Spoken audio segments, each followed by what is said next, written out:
संशोधनासाठी आजचा हा कार्यक्रम आयोजित करण्यात आलेला आहे।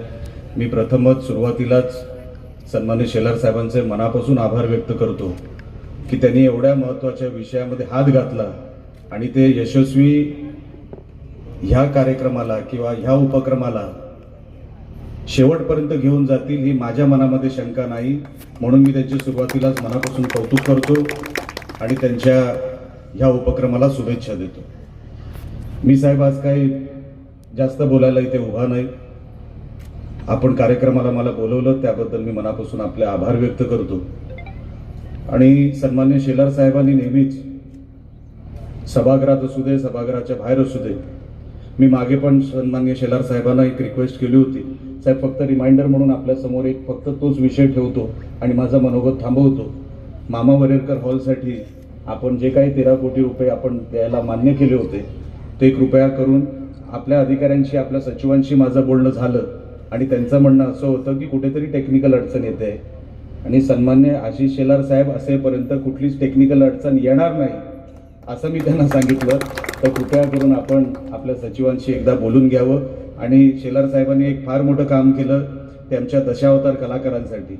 मी साहेबांना साहेब गावागावामध्ये लोक आपल्याला आशीर्वाद देत आहेत, कारण का कलाकार हे सगळीकडे पसरलेले आहेत। आपल्याला सगळ्यांना हा विषय सांगणं गरजेचं आहे की मी जेव्हा साहेबांची वेळ मागितली आणि सगळ्या दशावतार कलाकारांना त्यांच्या कमिटीला तिकडे घेऊन गेलो, त्यांच्या अडचणी साहेबांसमोर ठेवल्या।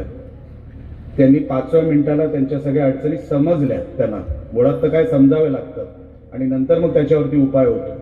साहेबांनी वेगळा त्याच्यासाठी GR बनवला, त्याच्यामध्ये तरतूद चार लोकांची होती ती 6 केली आणि त्यांना प्रमाणपत्र ओळखपत्र हे जागेवर मिळालं पाहिजे, ऑनलाईन पद्धतीने मिळालं पाहिजे। ह्याच्यासाठी शेलार साहेबांनी पुढाकार घेतला आणि ती प्रोसिजर पण सुरू झाली। हे मी तुम्हाला आज या निमित्तानेच व्यासपीठावर आवर्जून सांगतो। त्या गोष्टीसाठी साहेब मनापासून आपले आभार मानतो। आपण फक्त त्याच्यामध्ये एकच फक्त अधिकाऱ्यांना सूचना द्या, आता कुठेतरी तिकडेही टेक्निकल अडचण आलेली आहे, ऑनलाईन पद्धत बंद झालेली आहे। कुठेतरी जे काही प्रमाणपत्र दाखले इनपुट जिथे द्यायचा असतो तो इनपुट दिला जात नाहीये किंवा ह्यांना अडचणी येत आहे, पेज उघडत आहे पण जिथे काय आपण टाईप करायला जातो किंवा त्याच्यामध्ये एरर येतोय। त्यांचं म्हणणं असं आहे की आम्ही एक 10 दिवसामध्ये हे सगळं दुरुस्त करू आणि तुम्हाला लवकरात लवकर सांगू।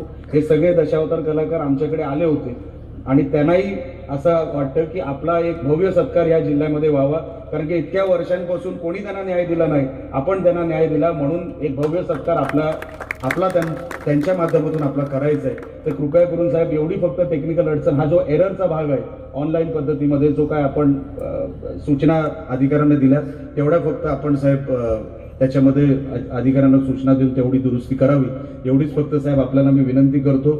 आणि साहेब आपण कुडाळ मालवण मतदारसंघामध्ये आपलं स्वतःचं गाव पण ह्याच माझ्या मतदारसंघामध्ये आहे। आपण एक फार मोठं इथे उपक्रम स्टार्ट केलेला आहे।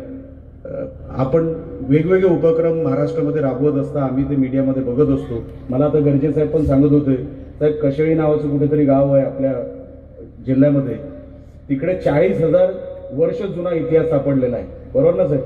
40,000 वर्ष म्हणजे 40,000 वर्षापूर्वी, आणि तो रोमेनियातून कुठून तरी त्याचा दाखला आपल्याला इकडे दाखवतोय।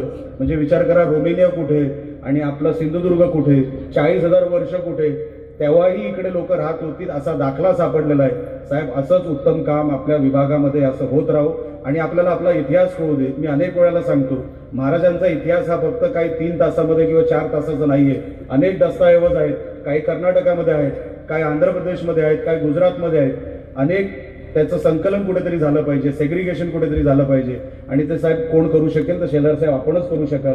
मी मनापासून आपल्याला इथे आभार व्यक्त करू आणि मी इथेच थांबतो। जय हिंद, जय महाराष्ट्र।